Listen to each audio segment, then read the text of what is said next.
नमस्कार दोस्तों, स्वागत है आपका मेरे चैनल में, जहां हम महत्वपूर्ण कानूनी बदलावों और उनके प्रभावों के बारे में चर्चा करते हैं। आज के वीडियो में हम बात करेंगे भारतीय न्याय संहिता यानी BNS में हुए नए बदलावों और इसके कुछ महत्वपूर्ण कानूनों के बारे में।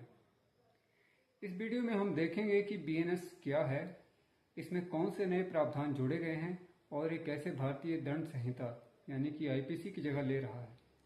साथ ही हम इन बदलावों के महत्व और उनके प्रभावों पर भी नजर डालेंगे।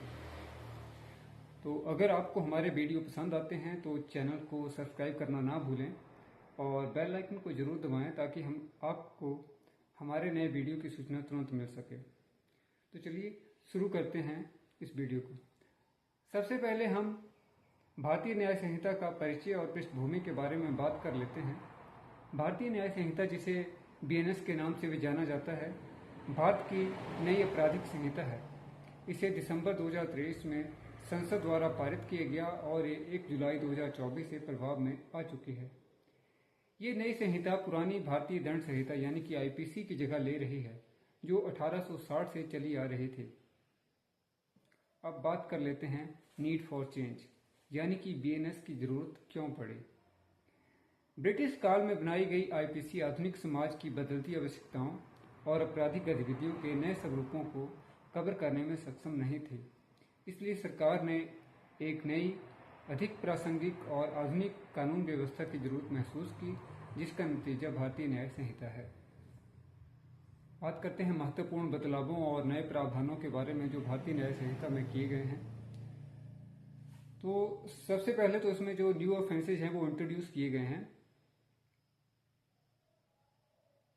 इसमें भारतीय न्याय संहिता में 20 नए अपराध जो हैं जोड़े गए हैं, जिनमें संगठित अपराध, आतंकवाद और साइबर अपराध शामिल हैं। इन अपराधों के लिए सख्त सजा का प्रावधान किया गया है ताकि अपराधियों को कड़ी सजा मिल सके और कानून का डर बना रहे। इसके अलावा पनिशमेंट जो है इसमें इन्हांस की गई है।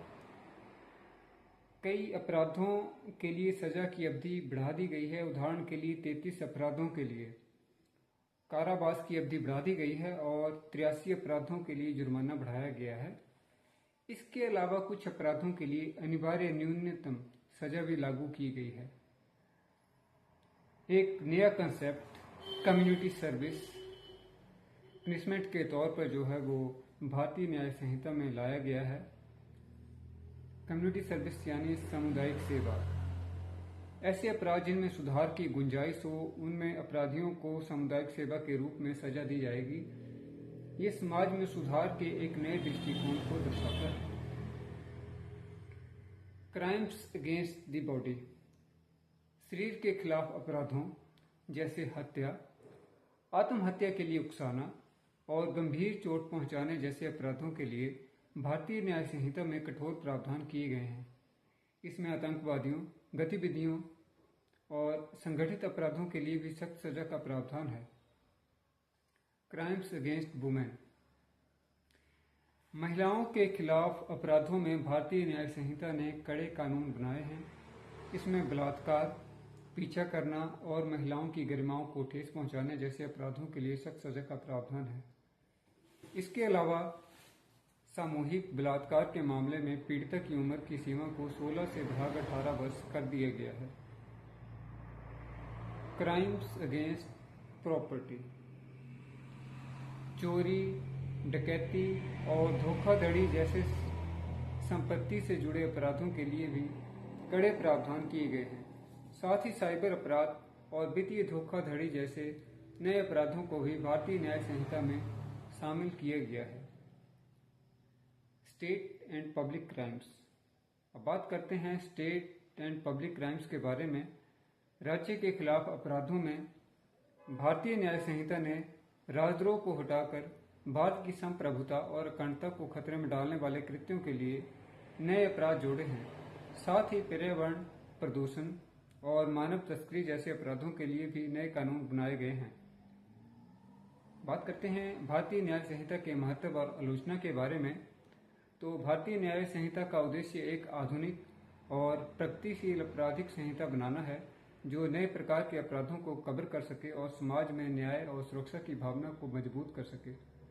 ये एक बड़ा कदम है जो भारतीय न्याय प्रणाली को और अधिक सशक्त और सक्षम बनाएगा। हालांकि भारतीय न्याय संहिता की कुछ आलोचना भी की जा रही है। उदाहरण के लिए वैवाहिक बलात्कार के अपवाद को बरकरार रखना और लिंग तटस्थ प्रावधानों की कमी जैसी समस्याओं को लेकर विशेषज्ञों द्वारा सवाल उठाए जा रहे हैं। तो दोस्तों, ये थी भारतीय न्याय संहिता में हुए कुछ महत्वपूर्ण बदलावों और कानून के बारे में चर्चा। ये संहिता निश्चित रूप से एक बड़ी पहल है जो भारत को एक अधिक सुरक्षित और न्याय संगत समाज की ओर ले जाएगी। अगर आपको ये वीडियो उपयोगी लगा तो कृपया लाइक करें और अपने दोस्तों के साथ इस वीडियो को शेयर करें और कमेंट सेक्शन में अपने विचार जरूर बताएं। और हाँ, चैनल को सब्सक्राइब करना ना भूलें ताकि आपको हमारे आने वाले वीडियो की जानकारी मिलती रहे। धन्यवाद।